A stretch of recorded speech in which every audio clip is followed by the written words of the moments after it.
So what I want you guys to do is to go ahead and open that up. And then what you can do is you can go ahead and click on this little arrow, and there, you should be able to duplicate this file to your drafts.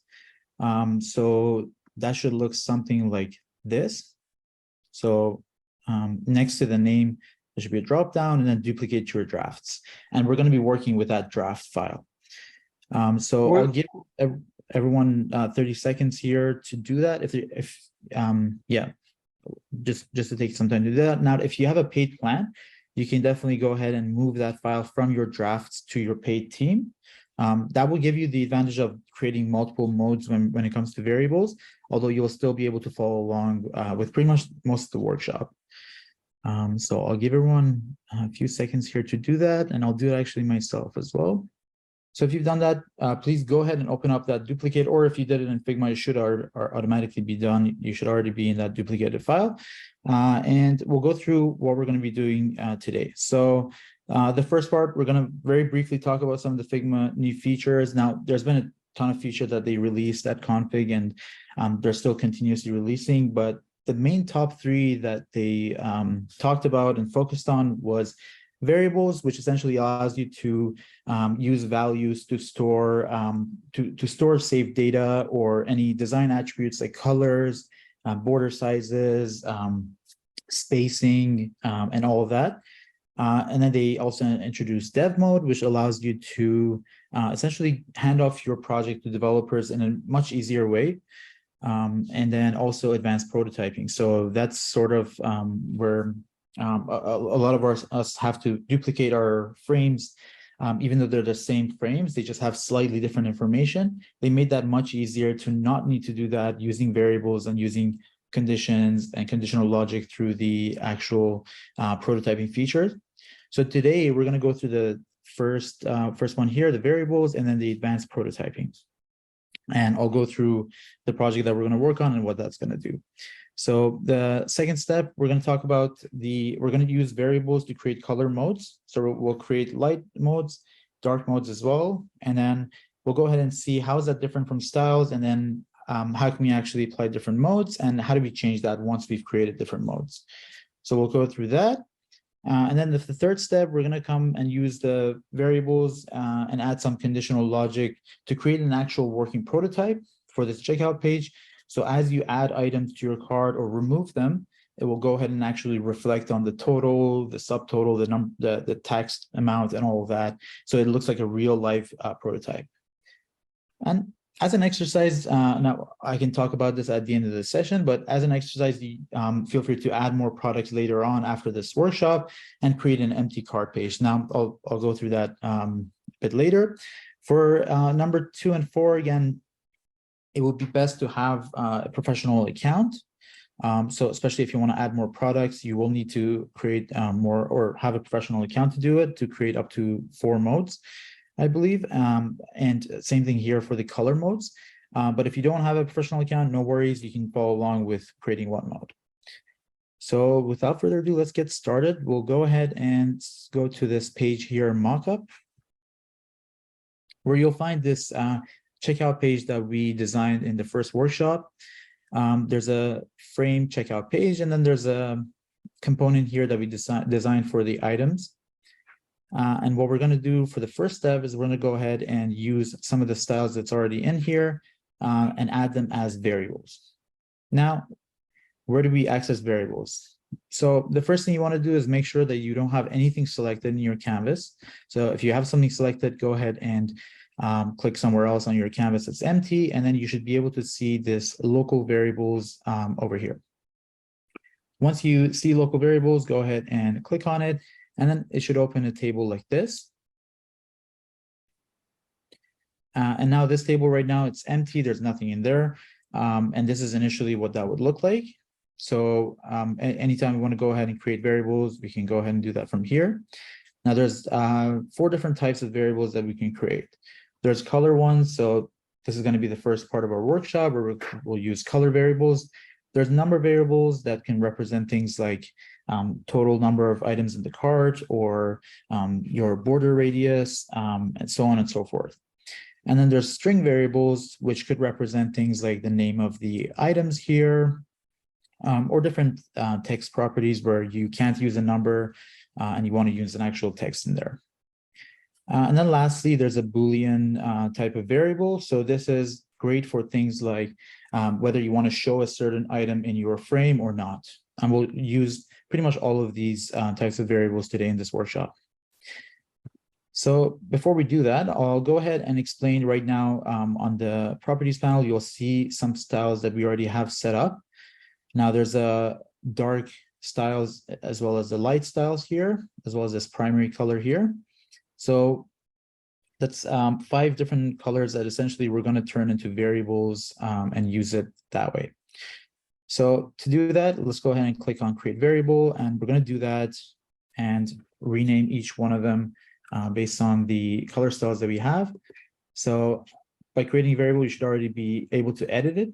Now, just to give you a sort of brief information of what this is, over here under the name column, you'll be able to name your variables. And under the value, you'll be able to give each variable that you named the value that you want.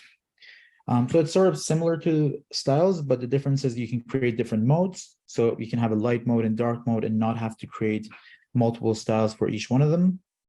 And also, but it has its limitations where you can't do things like gradients yet and so on. So, but the benefit of it is that you can use less variables to actually get the same job done.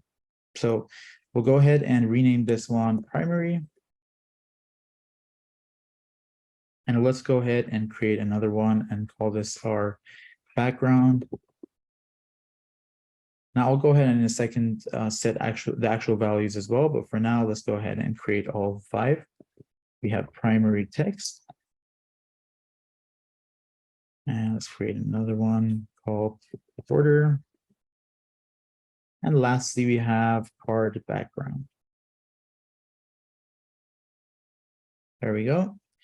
And so one of the ways to copy your styles over to variables is to go ahead and copy and paste the values into each one. There's also a plugin, I believe, that you can use that turns styles into variables. So if you do search styles to variables, you should be able to find that plugin. I'm not going to use that today because we only have 5 to go through, but you can imagine if you have 100 different styles and you want to quickly turn that into variables, there's definitely a plugin that you can use as well. But for today, let's go ahead and paste each of those values in. And now I'm going to use the light version because for our first column, we're going to go ahead and assume it's a light version. So let's go ahead and copy the background from the light category here. Do the same thing, primary text. I'm just copying these values over our border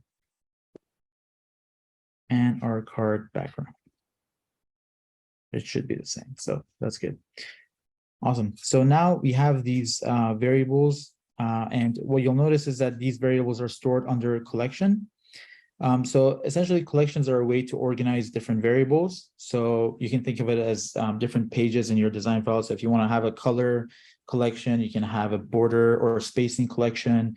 You can have product collection, and we'll create multiple collections today as well. So let's go ahead and click on this just to rename our collection to, say, colors. Awesome. So now let's go ahead and actually apply these variables that we created in our actual mockup. So going back, I'm going to go ahead and select everything in here using Shift. So I selected these 2 layers. And anywhere that we're using this black color, we're going to go ahead and choose our primary text. Now, you want to make sure that you're selecting the one over here with the rectangle and not the circle. These are all your styles, and anything over here is the variables we just set up. So that's really important to make sure that you're actually selecting the variables and not a style. So now we have that selected, and I want to also select anything that's in this primary color, change it to our primary. Now for the... Sorry, Nima, one moment. I have a question. Can you repeat the last part, please? Mir is asking in the chat. Sure, yeah. In terms of applying the variable, right? Yeah, it's just a little bit slower on on the walker. Thanks. Yeah. Sure. Yeah. So what I did is I went to the mockup page over here. I selected this checkout title over here. And then using Shift, I also selected this essentially auto layout that I have over here. And this way I'm seeing all the colors that these two elements that I have selected includes. So I'll do that one more time. So I'll go ahead and detach these two. So on the right side here, under the selection colors, anywhere we're using this black color over here, we're going to go ahead and use our primary text variable. So to do that, you click on this little style button here, and then you click primary text. And again, you want to make sure you select the ones at the top over here that look like variables, and it won't say variables, but it will show you the same text that you've written inside of your variable table. So we'll go ahead and select this one for the black one. And now for this primary color as well, do the same thing. And then once you've done that, we're going to go ahead and also apply the same thing in our component as well. So for our fill, we're going to set as the card background. So for the fill, I selected the style here and setting that to the card background that we just created in the variables. And then we have the item over here, the plus button. I selected that, and I'm going to change that to my primary.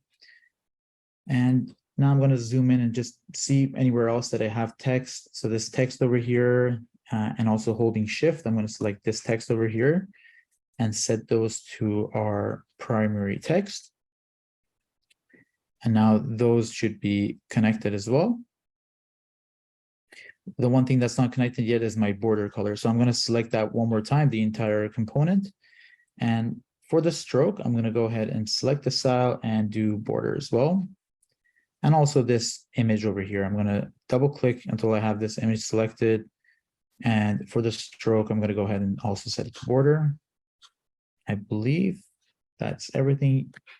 Yep, that should be good. And then now, just to double check, I'm going to go through everything here to make sure that I have it selected and attached to an actual variable.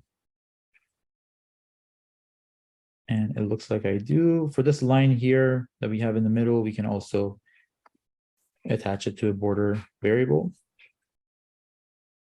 And lastly, the status bar at the very top, we can also do the same thing because it is a variant of a component. So we can go ahead and also select its selection color and link that to our primary text.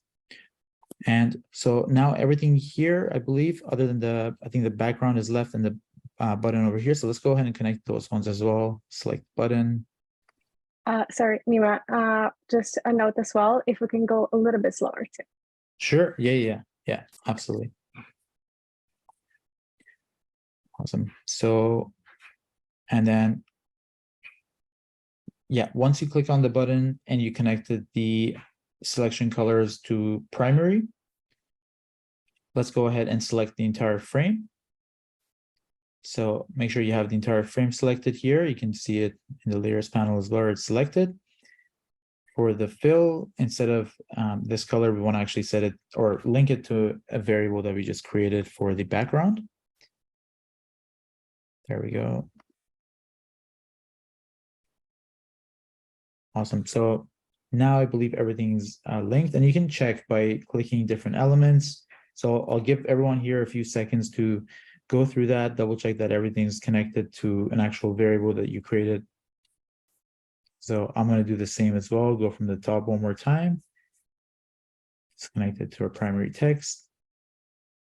I'll select each of my texts as well and double check. Yep.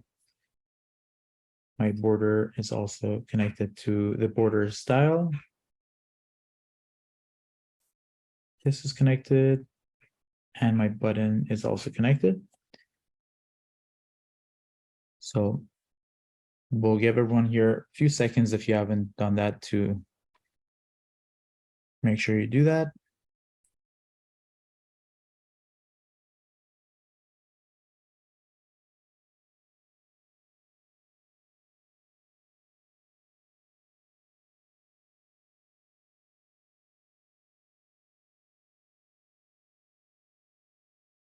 Awesome. And now I'm going to go ahead and let's go ahead and actually open our variable table again.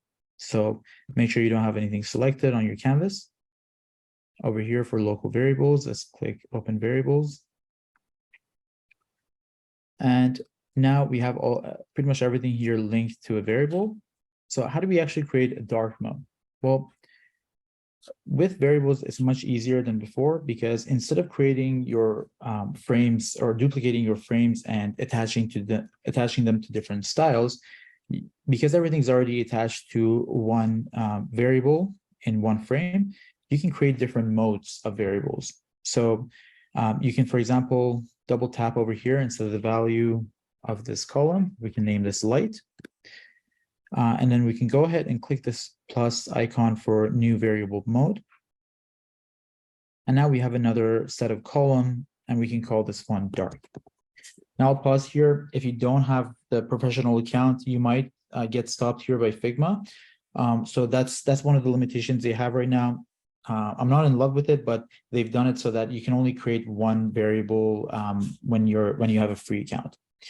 So if you don't have a professional account, feel free to watch along and learn how this still helps. And then we'll go ahead and also do the next part. And for the next part, you don't need to create multiple modes. So now, how do we actually create a dark mode easily? Well, the first thing we want to do is we want to do the same thing we've done by assigning these colors to our different variables for the colors. And we're going to do the same thing for the dark mode. So under this, the properties for the local styles that I have, I also have this dark set of color styles. And so we're going to do the exact same thing. We're going to go ahead and copy and paste all the values, but now we're going to put it under our dark column here. And so let's go ahead and start doing that. The primary stays the same because it's the same across both. For the dark, the background changes to this color here. So I'll go ahead and copy this one as my background. The primary text changes to white. So I'll go ahead and paste that in here. And our border changes to this purple color. Let's go ahead and copy that over as well.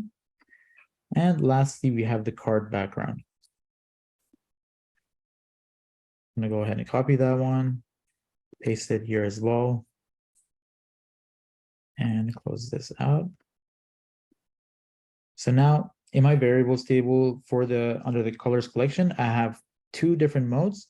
I have a light mode with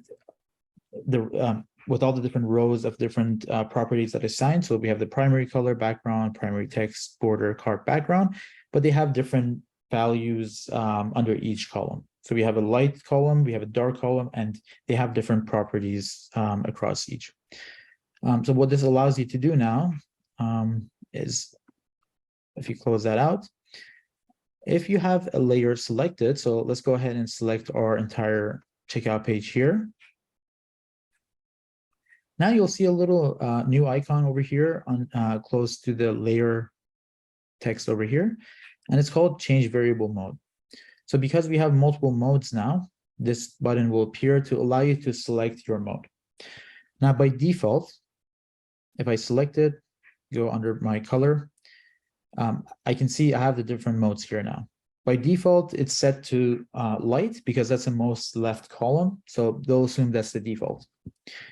But we also have this dark option here now. So if you go ahead and select the entire frame and switch it over to dark, as you can see, everything changed to the dark option, to the dark mode. So of course, at this point, you might realize, oh, like some of my text might not be properly linked. And this is really the true test to see if everything is linked properly. I can notice, for example, for our minus text over here, we can go ahead and actually link that to our primary text as well. And so there we go.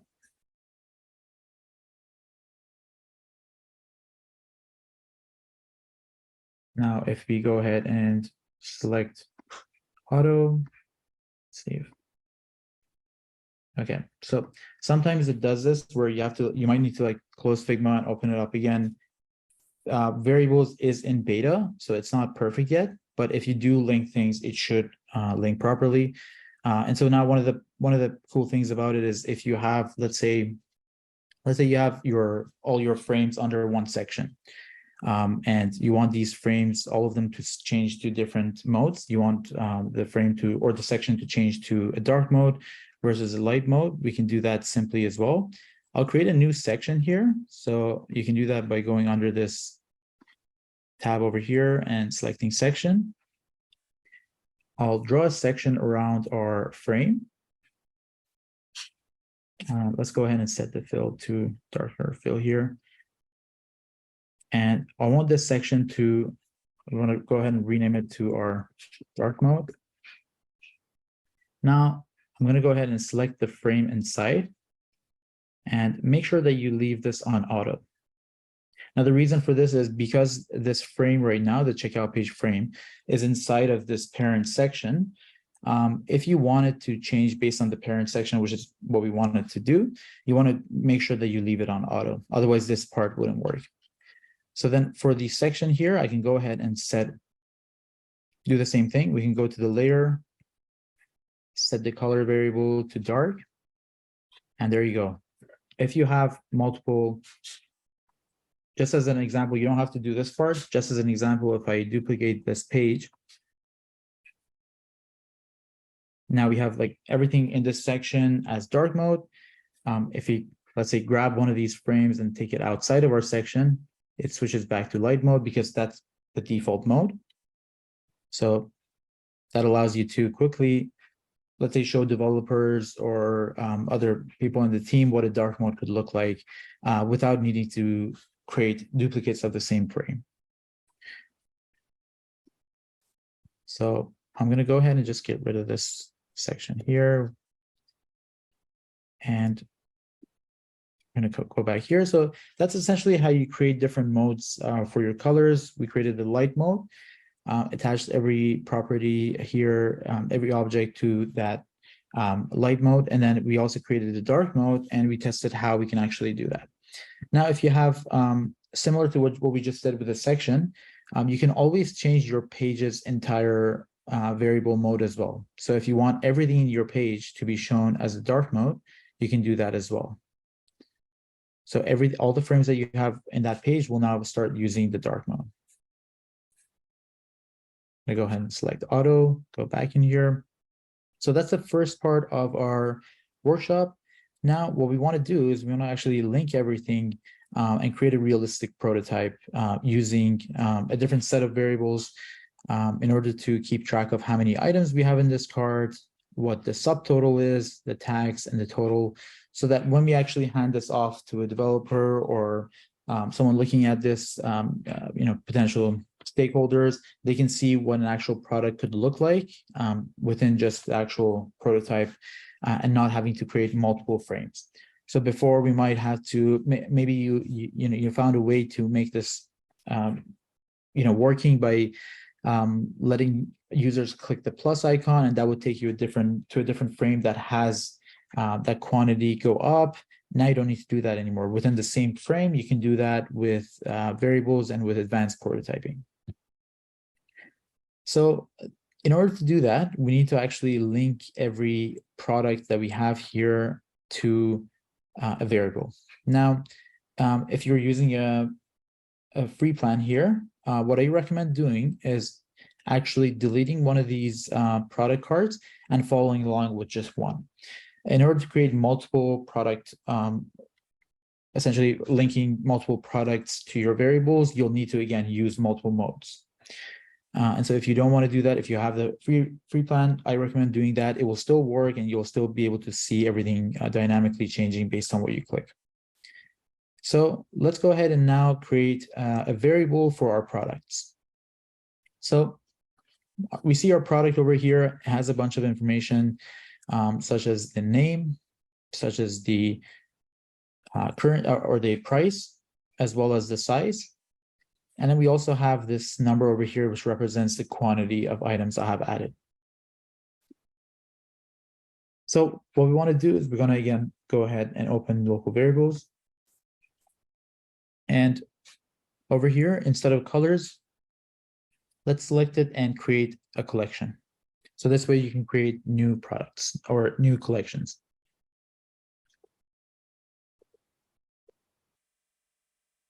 Once you created a new collection, we're going to go ahead and rename this one our product or products. And we're going to go ahead and create a variable. And we're going to go ahead and create variables for each of those items that we just went through. So if you look at it, for our name of the item, that's a string variable. So let's go ahead and create a string variable. And we'll call this one product dash name, like this. And then we have the price here. So we'll create a number variable for that one. Call it price.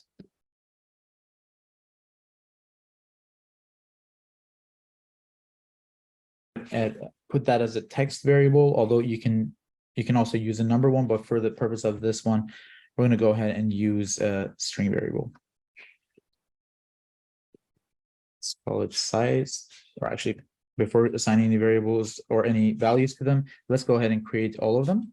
The quantity. So let's go ahead and also create a number variable because that's a number. So let's go ahead and call that quantity, like this. Press enter. And then we want one more variable here, and that's whether this item is actually added to our cart. So I explained we can create Boolean variables. So this one's going to be a Boolean variable, and I'm going to call it added dash to dash cart, like this. Now I'm going to go ahead and create or add the value from the two items that we have into here. Again, if you have one item on here, follow along with just the one item. So let's go ahead and copy the text over here, Blue Horizon 460, as our first product here under the product name. For the price, we can just type it in. It's 50. And for the size over here, I think it didn't get named properly. So let's go ahead and name it size. Here we go. We'll write size 7.5, just as it is over there. And then for the quantity, yeah, sorry. Sorry, before you go on, the question in the chat, can you explain Boolean variables again? Yeah, absolutely. So Boolean variables essentially allows you to do things such as hide and show the items in your designs. So that's one of the more powerful things that you can do. But it could represent different things like whether this item is added to the cart, whether this item is sold out, so that you can show your design differently if it is. So you could do multiple things like that. For the purpose of this workshop, we're using this Boolean variable to see if this item is actually added to the cart. If it's not added to the cart, then we can actually go ahead and hide it. And I'll do that in just a second, and that should make more sense as to why we'd want to create Boolean variables. Great question though. Yeah. And then we'll go ahead and add the quantity as 1 here. And now, because this product is already added to the cart, we're already working with a checkout page that's showing items added. I'm going to go ahead and set this to true because we do have this item added to the cart. If you're following along with a professional account, let's go ahead and create another one. And this one's going to be for the second product. So I'm going to go ahead and do the same thing. I'm going to replace 250. I just named the second product here. The price of this one is 100. Now, one of the disadvantages right now of variables is when you do set number, essentially variables, you can't do decimals yet. So they might introduce decimals later on, but for now, this is all we get. And for size, we'll leave that as is. And for quantity, same thing. Added to cart, same thing. In terms of your mode 1 and 2, over here, it would be nice to actually name what this mode is related to. So the easiest thing you can do is you can go ahead and copy the product name and assign it to that column or mode name. Do the same thing over here. And this will be useful when we're assigning those cards to our variables. So now what we want to do is we want to go back to our component, and we're going to assign all of these properties or the variables to each item in there. So I'm going to go ahead and do that by selecting the name of the item. And in order to set this or link this to a variable, on the right side, you'll see under text over here, there's an apply variable. If you apply the variable, if you click on it, it will show you the different variables that you can apply. We're going to select the product name over here. So as you see, that's linked to our first one here, because again, by default, variables will use the first column that you have. Now, this one's going to be a little bit more tricky, so I'll try to go a little bit slower here. For anything that is in one line of text, for example, this whole thing is one line of text. We'll need to break that down into multiple lines of text so that we can assign each one to a variable. Right here, we have 4 parts actually to this text that we want. We have the $sign here, which is static. Then we have the price, which is a variable. Then we have this little spacing dot here. And then we have the size, which is also a variable. So 2 variables and then 2 just static text there. One way that I found is a good way to do this is actually duplicate and create and use auto layout. So I'll show you how to do that. Simply select the layer here for this text. That's one long line of text, and duplicate it 3 other times. So I'll hit Command D to duplicate. So I'll do that 3 more times. And you can see in your layers panel, you should have 4 now. And what we want to do is hold Shift. And in my layers, I'm selecting all 4. So make sure you have all 4 selected. We're going to do an auto layout by clicking this plus next to the auto layout. And instead of doing a vertical one, we're going to do a horizontal layout. So go ahead and switch that up. And let's go ahead and now only have in each text what we want. So the very first one, we just want the $sign. So let's go ahead and click into it and take everything else out. So we just want that $sign in the first one. And there we go. Now in the second one, we want just the price. So just this $50 here. Remove the $sign, remove anything that comes after that. And while we're here and we have this selected, let's go ahead and apply this to our price variable. So I have it selected. I'm going to go to the same place, apply variable, and do price. Now for our the rest of this text over here, we want to delete everything up until this sort of dot here. So I'll delete everything else here and everything that comes after. And actually for this one, I'm going to go ahead and give it a fixed width, but by just moving the width here a little bit to give us a spacing. And then for the rest of this, we're going to go ahead and delete everything else up until that size 7.5. I'll click escape to get out of there and then link this also to our size variable. So again, what we've done is we've created an auto layout and there's 4 pieces of text in there. There's a $sign, which is a static text. And there's the size will not be static. Sorry, if you have any questions, please leave them in the chat and we'll address them and come back to it at the end. Yes. Thank you. We have the variable over here that's linked to the price. We have the spacing, the sort of the dot as a space in between. And then we have this size variable that's also attached as well. And you can double check when you have anything that's applied to it or a variable is applied to it, you can see it over here. So you should be able to see it for the price, for the size, for the product name, and we want to also apply it to our quantity. Let's go ahead and do the same thing and apply it to quantity. There we go. So now those ones are applied.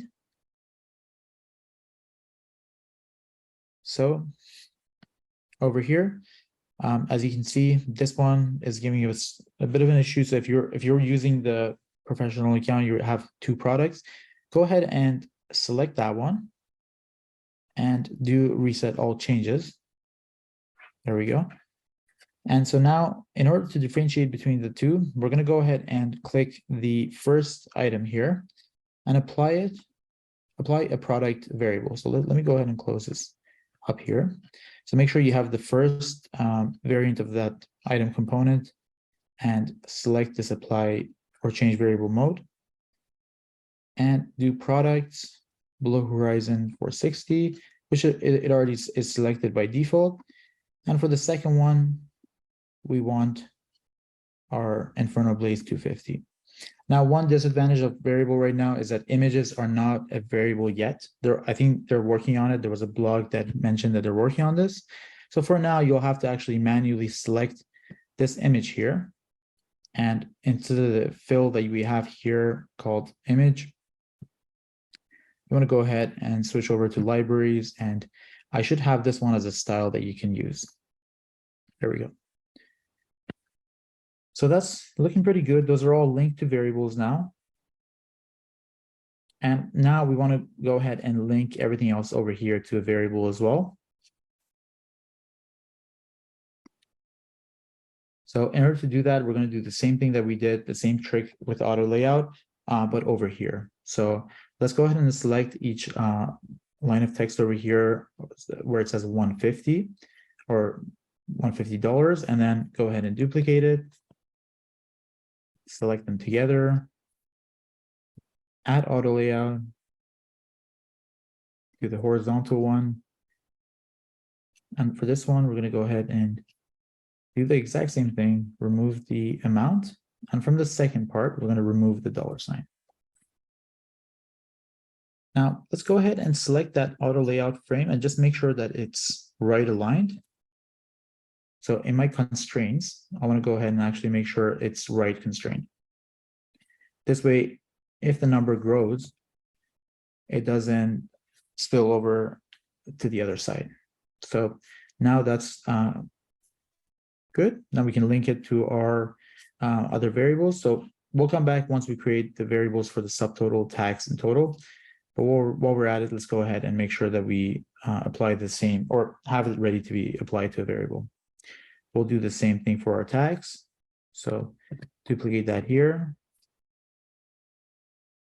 Layout. We'll do a horizontal layout here. Let's remove the $15 here. And from the second part, remove the $sign. Select this here and do a right constraint. And we're going to do the same thing with the total. I've duplicated it. We're going to add auto layout. We're going to do horizontal layout. Take out the text here or the number, and then take out the currency or the $sign and do the right constraint. So those are all ready to be linked to variables as well. Let's go ahead and actually create those variables right now. So we want to go ahead and open up our variables again, or the table. And we want to store those numbers under a different collection, perhaps. So let's go ahead and create a new collection and call this one just general. And then we can create a variable for each of those numbers. We have 3 numbers over here, and then we actually have at the top the number of items in my cart as well. So what we want to do is create 4 number variables. So let's do that. 1, 2, 3, and 4. For my first one, I'm going to write total items. For my second one, subtotal. For my third one, tax. And then for the fourth one, total. We're going to assign the values as it is on the page right now so that everything is seamless and linked properly. So for total items, we want to put 2, subtotal 150, or this might be different if you're following along with just one product, then you probably want to put just $50 since if you're following just this one product. For the tax, we're going to assume it's 10%, so $15, and total, which is the addition of these two, 165. So these are all now properly assigned, but now we need to actually link them. So let's go ahead and we need to also do exactly what we just did, but for the number of items at the top here too. So let's duplicate that one. Do an auto layout that's horizontal. Remove this. I believe there's some extra spacing in here, so we're going to go ahead and get rid of that and instead add a space here. So now from the very top to the bottom, we're going to go ahead and apply those variables. So let's select the number 2 over here, apply variable. And now as you can see, as we have more and more variable collections, they'll be categorized differently for me. So we're looking for that general over here, and we're looking for total items. There we go. Now that's linked to the total number of items. And we're going to do the same thing for subtotal. I use command to go ahead and select directly that part of the text that we want, which is a number, and link that to our subtotal. Do the same thing for our tags, and do the same thing for our total down here. So those 4 numbers should also be linked now to our variables. That's awesome. One more thing that I forgot to mention is we have that property that we created for the product in order to show and hide the cart. So we want to actually go ahead and also link that as well. So click on your item component here. And over here, next to layer, you should be able to control its visibility of this component. So if I click on this, it will be hidden. If I click on it, it will be shown. We want this property to actually be linked to whether we have this item added to our cart. So if it's not added to the cart, it will actually go ahead and dynamically remove it or hide it from our layers. So that's what we want to do, and that's what the benefit of that Boolean property is. In order to assign this visibility to an actual variable, what you need to do is do a right click. So make sure you don't left click, because otherwise you're going to toggle the visibility. You're going to do a right click on this eye icon here. And we're going to assign that to add it to cart. There we go. So that's one thing as well. And so now everything's linked to variables, but we want to actually make it work. Now, I know we're sort of coming close to time. So Christina, how are we doing on time? We actually have 8 minutes left. So I'm wondering if we have time for Q&A as well. Yeah, so here's what we can do. We can connect the plus icon to the variable so that people see how it works. And then I'll leave the rest, like doing the minus icon, as an exercise for folks to do at home, if that sounds good. Cool. Awesome. So yeah, for now, we're going to go ahead and link our plus icon so that when we run this as a prototype, as we click plus, what's going to happen, the quantity of that item should go up. The number of total items should go up, and the subtotal, tax, and total will be also increasing based on the calculation there. Now, one thing I'm going to note is that I'm going to share the final, essentially the final version of this in the not in the chat, but later after this workshop, we can share that with you. So if you didn't follow along any part of that, you can have that resource and then also follow along on the video as well later. So I might speed through this part, but I'll try to take it as slow as we can based on the time we have.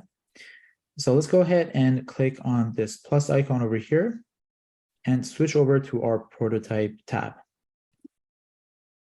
So what we want to do is we want to actually go ahead and create an interaction so that on tab,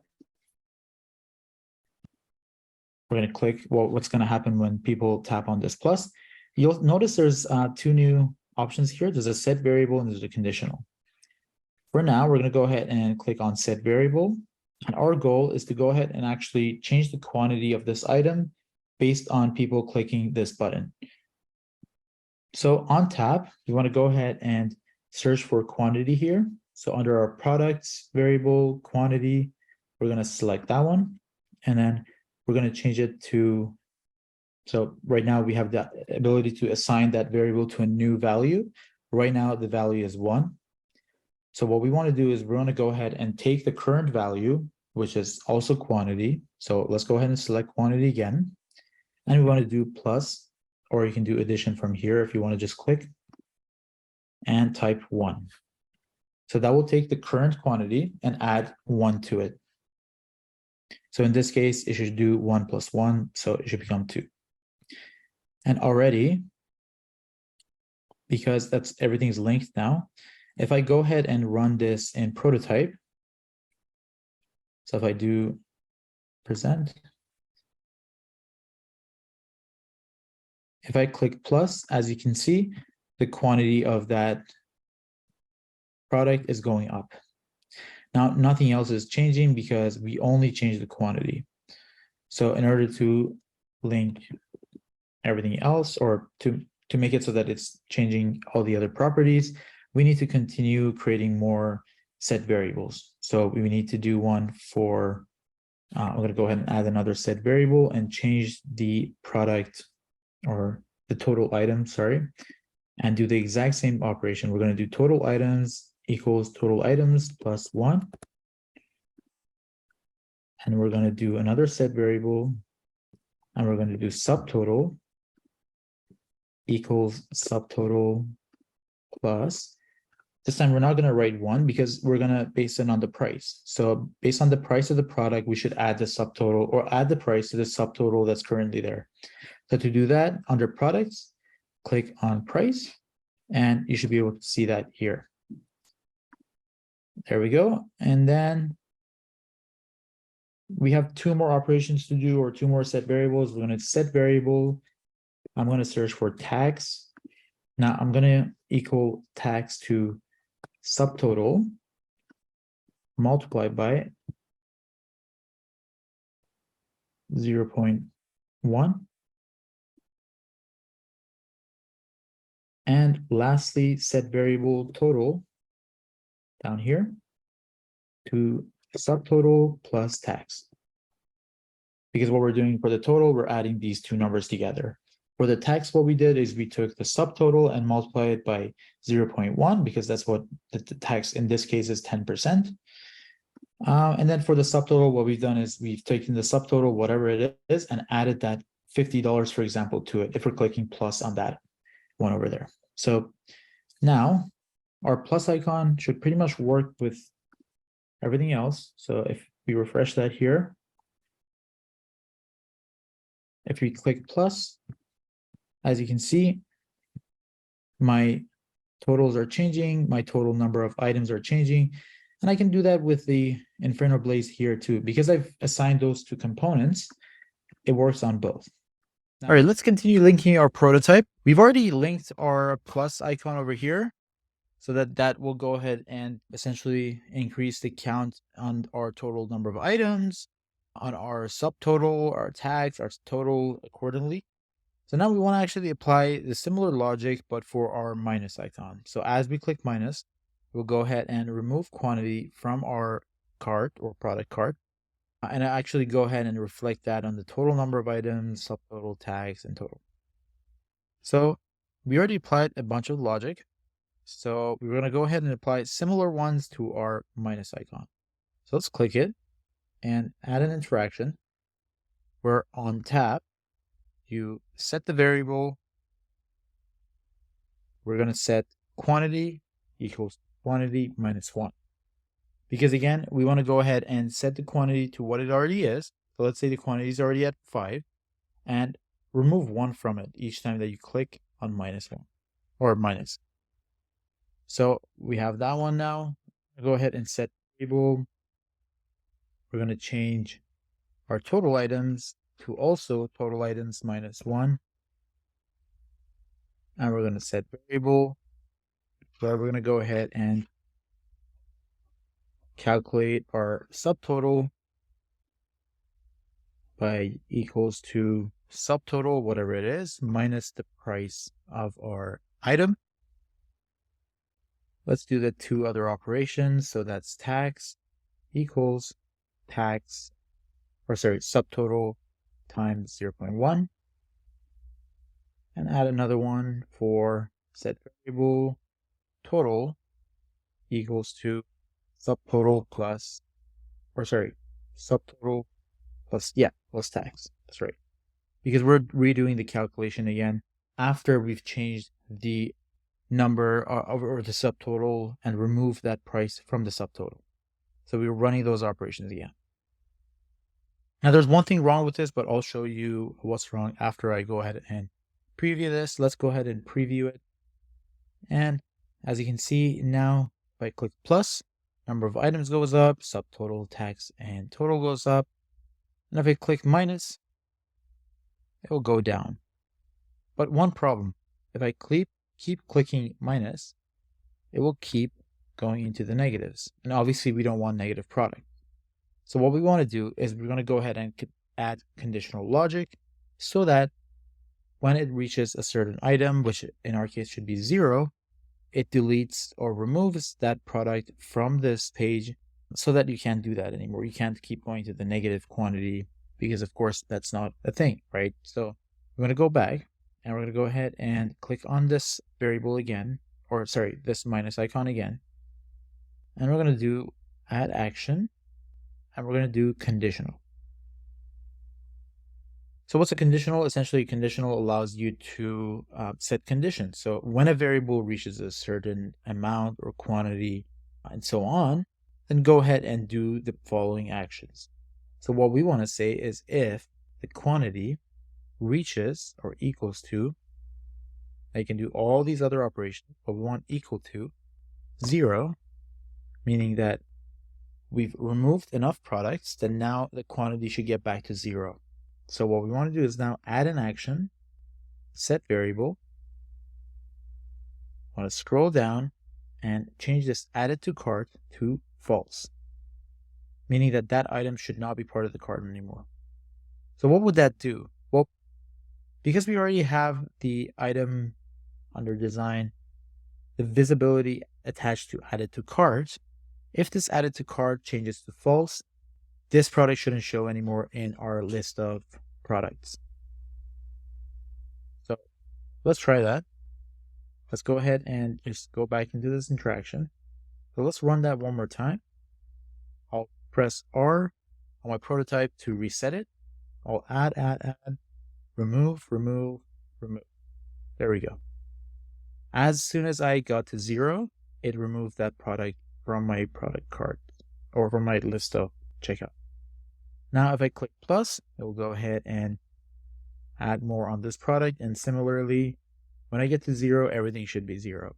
Now as an exercise, you can go ahead and make it so that when we get to 0 and there's no more items in the cart or no more items in this cart, you'll go ahead and show a empty checkout page. That's an exercise for you to do. As a hint, I'll tell you what you need to do in order to set up the trigger. You want to go ahead and within a conditional logic, a new one. So you want to set a new conditional logic. And in this one, you want to be looking out for total items over here. So we want to set something similar up to this. If total items reaches 0, you can do something like navigate to, and then you can set up a different frame for your empty one. So that's a little hint for you to be able to do that exercise. And also you can add more products. So if you have the professional account and you want to go ahead and add more products, you can do that and link each of those cards or items into those variables. I hope that's been useful. If you have any questions, please drop them in the chat. I'll be more than happy to answer. And again, I do have a complete Figma course available on Udemy. If you're watching this before July 30th, you can get it for $9.99 using this coupon code. And otherwise, My YouTube channel is there. Of course, if you're watching this, you're probably already there. So please do subscribe and give it a like if you liked it. And I do have a new UX masterclass coming out. So that one's going to take you through everything from learning design all the way to creating multiple projects, all the way to setting up a portfolio and applying to getting your first design gig or job. Thanks for joining me in this video, and I'll see you later.